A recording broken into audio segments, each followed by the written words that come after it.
दहशतगर्दी के इल्जामात से बरी 4 साल बाद घर पहुंचे हबीब मियां। मुसलमानों की तई मीडिया का दोहरा रवैया तशवीशनाक। गिरफ्तारी पर शोर, रिहाई पर खामोशी। मौलाना अरशद मतनी का बयान।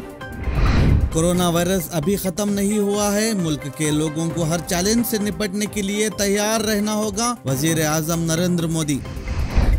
नमाज जुमा के लिए मस्जिद अल अक्सा पहुंचे मुसलमानों पर इस्राइली फौज का हमला, कई नमाजी जख्मी। कांग्रेस के सीनियर रहनुमा कपिल सिब्बल का मोदी हुकूमत पर हमला। टूल किट मामले में हुकूमत का नाकामियों से तवज्जो हटाने की कोशिश के सिवा कुछ नहीं है। नेपाल और भूटान में सैलाब से तबाही, 17 अफराद हिलाक और 50 अफराद लापता।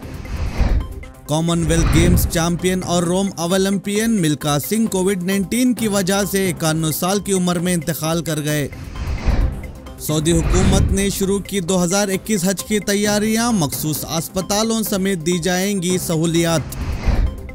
WTC फाइनल बेस्ट ऑफ 3 की बुनियाद पर होना चाहिए था, सचिन तेंदुलकर का बयान।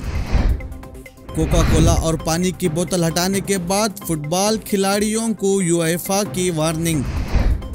गुज़िश्ता बरस स्विस बैंक में जमा भारतीय शहरियान के 20,000 करोड़ रुपए की हुकूमत तफसीलात बताए, कांग्रेस का बयान।